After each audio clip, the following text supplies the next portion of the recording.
Okay, I'd just like to welcome our third speaker, Professor Quentin Atkinson, a professor from the School of Psychology at the University of, a university near here, somewhere just up north somewhere. And he's very accomplished in many different ways, one of which I'll just mention here. He's a recipient of the Rutherford Fellowship from the Royal Society of New Zealand, which is very prestigious and rare. He's had a number of important publications, including in journals such as Nature, and we're very lucky to have him here. He's got this kind of mythical existence in my mind because I always hear about what a great and brilliant person he is, and I'm so glad to be able to see him live here. So please welcome Quentin Atkinson. Cool. Thanks very much. Somewhat intimidating introduction. So I study cultural evolution, and one of the things that evolves culturally that I'm interested in is religion. A lot of my interest there has been in the evolution of supernatural beliefs, and including some of the questions that Azim was talking about just previously. But I wanted to talk about something slightly different today, supernatural practices, in particular the evolution of sacrifice and how that relates to the afterlife. So this is a 2,500-year-old Greek tondo depicting the sacrifice of a young boar on an altar. And as far as we know, sacrifice has always played a profound role in religion, and it's found the world over. Examples of animal sacrifice include horses in ancient China, as in this mass burial. Many examples of sacrifice of livestock in the Torah, the Quran, and the Old Testament. And modern examples continuing, including the Hajj and some Hindu rituals today. And of course, it isn't just blood sacrifices. Religious adherents are asked to make offerings of money, as in tithing, or food, as in this Balinese food offering. And also liquid, as in this Buriat shaman's libation. And many religions ask us to give up our time as well, whether it be daily prayer or religious rituals and services. So why do religions ask us to make sacrifices like this? And maybe even more interesting, why do people willingly do as they are asked? The stated purpose is that the sacrifice is part of an offering or an exchange that can reflect a transaction in this life with the gods or the supernatural or the afterlife, to bless a new construction, perhaps, or to avert natural disaster. But also, sacrifice has long been connected to the afterlife. One of the most spectacular examples is the offerings evident in Egyptian tomb burials. The tomb of Tutankhamun, one of the most famous. Tutankhamun's mask is shown here, carried 5,398 items, including a solid gold coffin, a face mask, thrones, archery bows, trumpets, a lotus chalice, food, wine, sandals, and even fresh linen underwear. The offering of this mountain of riches was justified on the grounds that King Tut would need this equipment to maintain his comfort and status in the afterlife. Catholic indulgences are another example of an offering to steer one's fate in the afterlife. Here, the church took offerings to God on the promise that they would put in a good word for you and avoid the worst punishments that hell had to offer, which you've heard a bit about from Azim. So as far as we know, these functions exert no force in the world. They do not make bridges stronger. They don't lessen earthquake risk or speed us on our way to Valhalla. They therefore present an evolutionary puzzle. We don't expect costly behaviors with no function to evolve. So how can evolution explain the existence of this behavior? Well, it's likely that there's more than one explanation here. Sacrifice is a loose category that contains many different types of behaviors. But one possibility that I want to talk about is that sacrifice does actually perform some material function. I want to tell you about two examples of ways in which sacrifice may help groups to function. The first relates to a more kind of everyday sacrifices we see in religions, and the second to the ultimate sacrifice, the sacrifice of a human life. So the everyday sacrifices, or maybe not every day, but more common. There's some wonderful data on the survival of 19th century North American communes. There were dozens of such communes in the 19th century. Some were religious, most famously the Hutterites or the Amish, but others were not. And some lasted much longer than others. The evolutionary anthropologist Richard Sosis showed that religious communes last longer than secular communes. This graph here shows the duration in which a set of communes existed and the probability of survival. So the dark line is the survival curve for the secular communes. You can see that it drops steeply. Most of them don't last beyond 10 or 20 years. The religious curve is the one that's dropping less steeply there, and they persist for much longer. So that's the religious communes. In fact, in any given year, a religious commune is about 4 times as likely to survive as a secular commune. Even more interestingly, though, was a follow-up paper by Richard Sosis and his colleague Bressler that looked at what those communes asked their members to give up in order to be part of the group.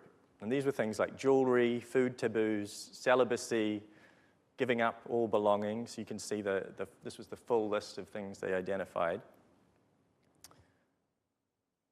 And what they found was that religious communes imposed more than twice as many of these costly requirements as secular communes. And the number of costly requirements predicted commune longevity.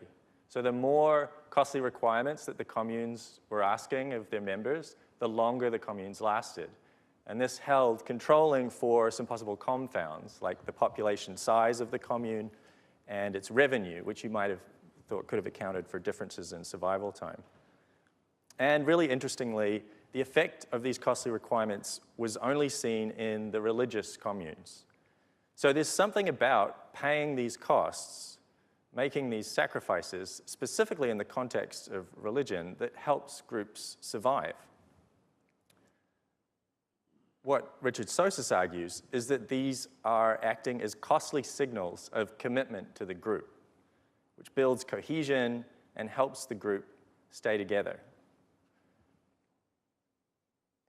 But what about if we up the stakes? What about not merely the sacrifice of goods, livestock, or time? What about the sacrifice of a human life? One of the most famous examples of human sacrifice is the rituals of the ancient Aztec Empire, as depicted so graphically here in the Codex Magliabechiano. Yeah, I can't really say much more. It's all in the image there. So you might be under the impression that the Aztecs were exceptional in this regard, that human sacrifice was present in only a few rare societies around the globe. But in fact, and this sort of surprised me when my lab started looking into this, human sacrifice, at least historically, was widespread. Examples include the Aztec, Incan, and Mayan empires, ancient China, the Celts in Europe, ancient Egypt, the Greeks, the Romans, ancient Korea and Japan, and perhaps in Indus Valley. So in fact, it seems that many, if not most of the world's cultures have undergone periods in which they were practicing human sacrifice. And of course, human sacrifice is also a recurring theme in the major Abrahamic religions in the world today, Judaism and Islam, and it's a central theme in Christianity. So it's not this freakish sideshow, not as much as we might like to think. So why do we do this? The stated functions of human sacrifice are similar to other forms of sacrifice, part of an offering or some exchange that can reflect a transaction in this life, perhaps to bless a new construction. So, for example, the human pillar is a concept in traditional Japanese culture. So they would bury humans under important buildings like Maruoka Castle here. Also to avert natural disasters. The ancient Incans were known to have sacrificed children in an effort to avert famine.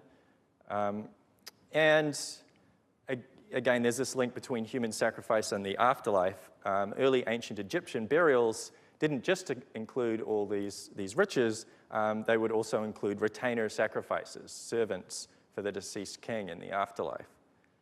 But again, as far as we know, these sacrifices exert no force in the world. They do not really make bridges stronger or buildings stronger or lessen earthquake risk or grace the afterlife. So how can evolution explain the existence of this behavior? So one proposal, there's been a lot of, it's a pretty crazy thing to be doing, human sacrifice, so there's lots of crazy proposals. One is that it's a form of social catharsis, so this is drawing on Freudian ideas that human sacrifice allows, tension builds up in a society over weeks, months, years, and the society has to release that by putting some people to death. I'm not quite sure how that works, but that's the theory. Another theory is that it's a form of religiously sanctioned population control, particularly when in harsh environmental conditions.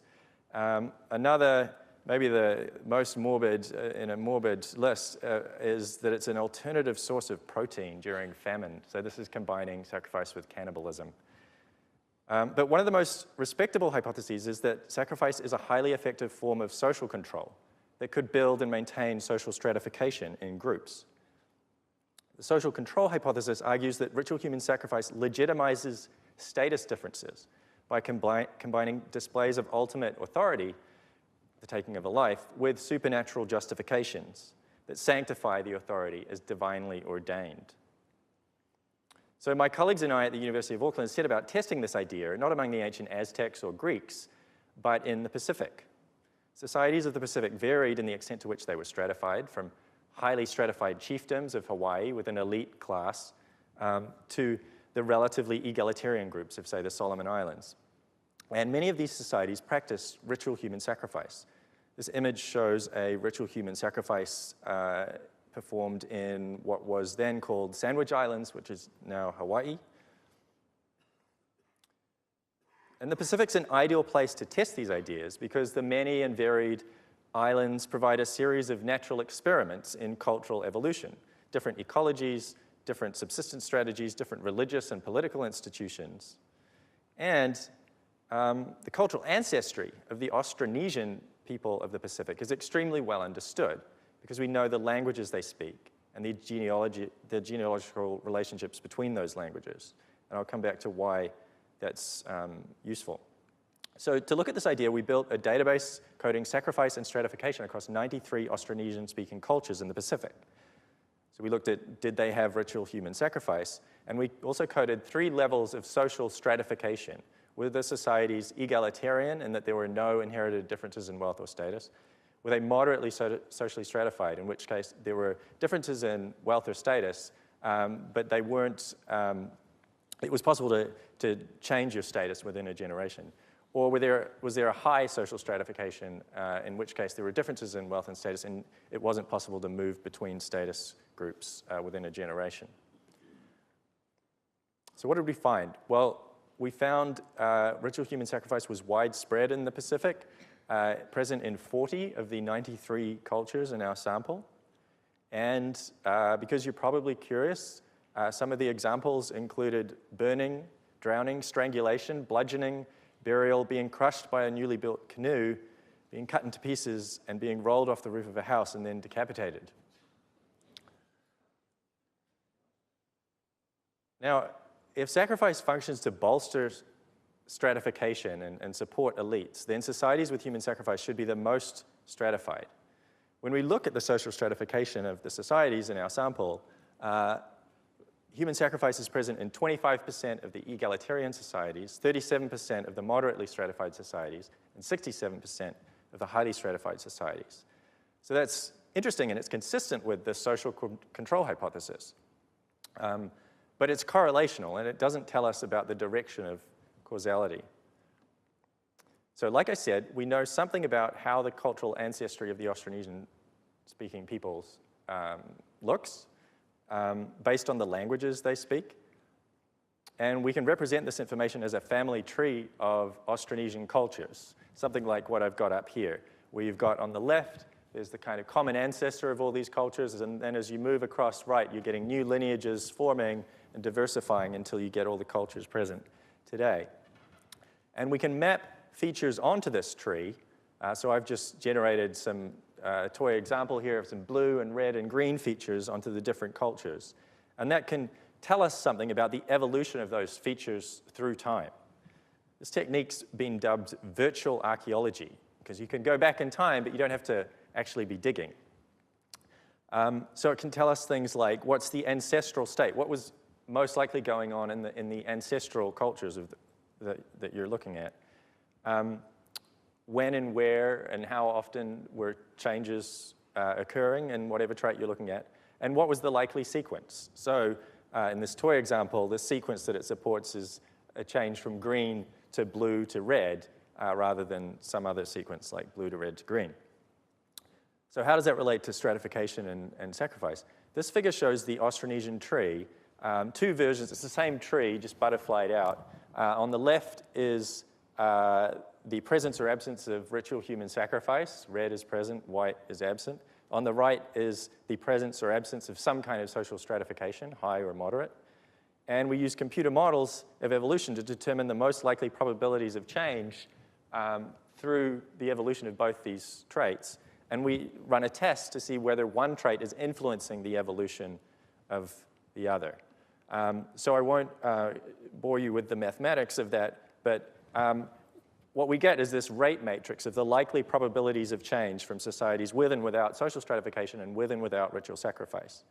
And we find that ritual sacrifice doesn't make a society more likely to gain social stratification, but it does make it less likely to lose social stratification once it's there. That makes sense if in order for human sacrifice to be exploited by social elites, there has to first be social elites to exploit it. We also tested the association between ritual sacrifice and high stratification, so just the high stratification societies. And that shows even stronger relationships. So here, ritual sacrifice made it more likely that a society would shift to high stratification, but no less likely to lose stratification. So it seems that sacrifice is the driver here rather than the effect. It helps to maintain existing stratification, and it promotes a shift to higher levels of status differences in societies. And this fits with the ethnographic evidence we were reading that describes the purpose of these sacrifices is to enforce taboos, instill fear of elites, and mark class boundaries. And the idea that this is functional at the group level fits with psychological evidence that hierarchy improves group effectiveness, but only when the power is deemed legitimate. And this kind of sacrifice seems to have this legitimizing function. Religion's often linked to morality and group benefits, a function for the group, and that tends to invoke a kind of positive connotation, but this finding suggests a darker side to the function of religion in large stratified societies as maintaining elite status using a fairly extreme method, to say the least. So to conclude, we might at first think about sacrifice as a ritualized way of communicating with the gods, making offerings to affect our world and the afterlife. But I hope what I've said here has got you thinking about sacrifice a little differently as signals not for the spirit world, but for the living audience who witness these events. Thank you.